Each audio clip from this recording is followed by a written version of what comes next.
Na Treh žebljih pri Osankarici je v soboto potekala spominska slovesnost ob 83. obletnici padca Pohorskega bataljona. Na prireditvi, ki jo je v sodelovanju z občino Slovenska Bistrica pripravil Zavod za kulturo Slovenska Bistrica, je bil slavnostni govornik, predsednik slovenske vlade, dr. Robert Golob. Padec Pohorskega bataljona je bil velik udarec za odpor na Štajerskem. Hkrati neizmerna spodbuda, ki je upor še bolj prešla.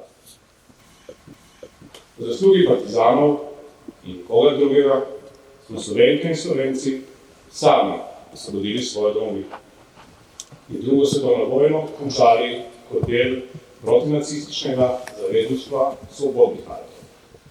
Narodov, ki so želeli postaviti nov svet, brez sovraštva in brez vojne. Pohorski bataljon pa se je v zgodovino zapisal kot večni simbol slovenstva, kot večni simbol Štajerske. Spoštovani in spoštovane, danes se moramo vprašati, kaj nas določajo ti junaki v tem mirnem času. Svet okoli nas je žal spet poln konfliktov, zatiran in grožen. Vojna divja nedaleč od nas, tudi genocid v Gazi še kar poteka, kljub temu, da je izginil iz naslovnic svetovnih medijev. Nova žarišča konfliktov se odpirajo v Latinski Ameriki in na Arktiki. Narodno pravo, ki je najbolj ščitilo rabo narode kot je slovenski, izgublja svoj pomen. Argument moči v mednarodnih odnosih oblikuje novo realnost. Vajati številnih držav, tudi največjih, najmočnejših, držijo v rokah populistični avtoritarni politiki. In svet postaja vsak dan bolj nevaren. Tudi v Evropi je pojav skrajne desnice vedno bolj reč družbene borbe. Vidimo ponoven vznik fašizma, simpatizerje nacizma, vidimo desne populiste, ki netijo družbeno sovraštvo. Vidimo vse več nasilja, tako med mladimi kot tudi med odraslimi.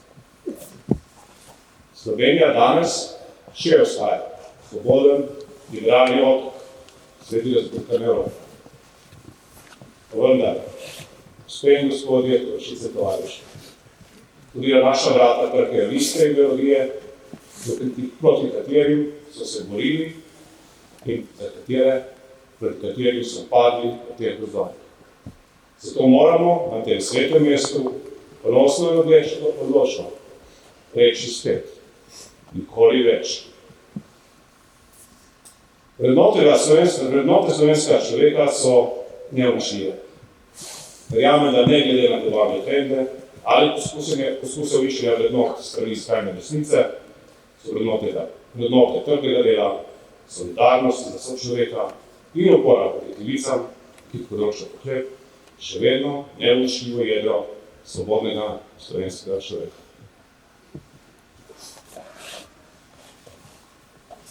V zadnjih letih ta koalicija, ta vlada pokazala, da je možno učinkovito, predvsem pa vključujoče voditi naše države. Pokazali smo, da je narod države na prvo mesto postavil ljudi, da omogoča zaposleni ustrezne delovne pogoje in ustrezna plačila, da zagotavlja starejšim dostopno dolgotrajno oskrbo in dostojno življenje, da mlade preko šolskega sistema pripravlja na uspešno življenje, da vsem omogoči dostop do javnega zdravstva in da mladim omogoči dostop do javnih stanovanj. To niso naključni ukrepi. To je naša zavestna odločitev, da gradimo skupnost, ne pa razkrojena družba. Zato ni vseeno, kdo vodi Slovenijo. Ni vseeno, ali oblast razume državo kot skupno dobro ali pa kot plen.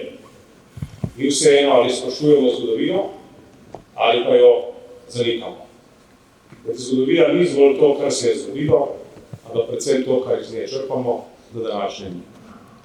In zato niti najmanj ni vseeno, ali gradimo prihodnost na politiki sovraštva, ali pa izberemo solidarnost in svobodo.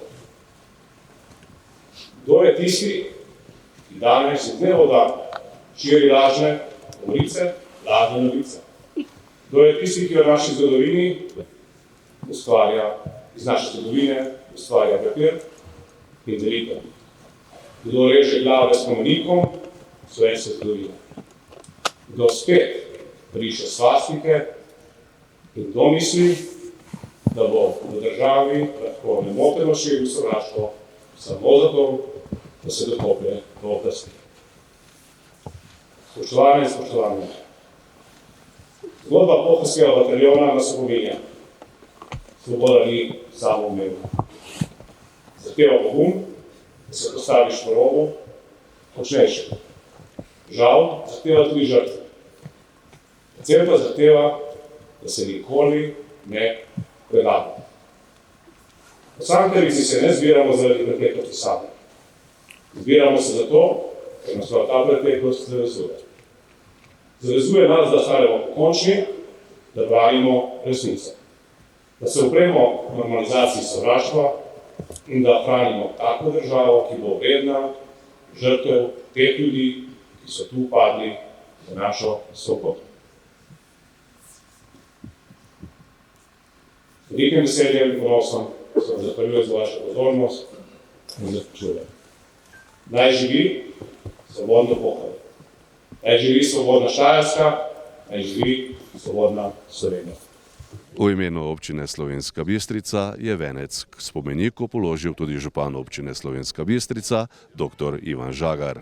Ampak ne gre samo za spomin, gre tudi za opomin na vrednote, ki so jih pravzaprav borci Pohorskega bataljona poosebljali. Govorim o skrbi za dom, govorim o domoljubju, govorim o skrbi za narod in vsemi temi vrednotami, kar je povezano. In ohranjanje teh vrednot še kako aktualno tudi danes, za današnji prav so okoliščine sicer drugačne, vendar so vse te vrednote še kako na preizkusu. In ne nazadnje smo mi tudi borcem Pohorskega bataljona dolžni ohranjati tisto, za kar so si prizadevali. En kamenček v mozaiku prizadeva za samostojno Slovenijo, mi smo Slovenijo dosegli, vendar je zdaj na nas, da to tudi ohranimo Slovenijo in ohranimo slovenstvo. V kulturnem programu so nastopili moška komorna skupina Kut Lojze Aužer Zgornja Ložnica, zborovodjem Mitijo Krajncem in recitatorji osnovne šole Partizanska bolnišnica Jesen Tinje.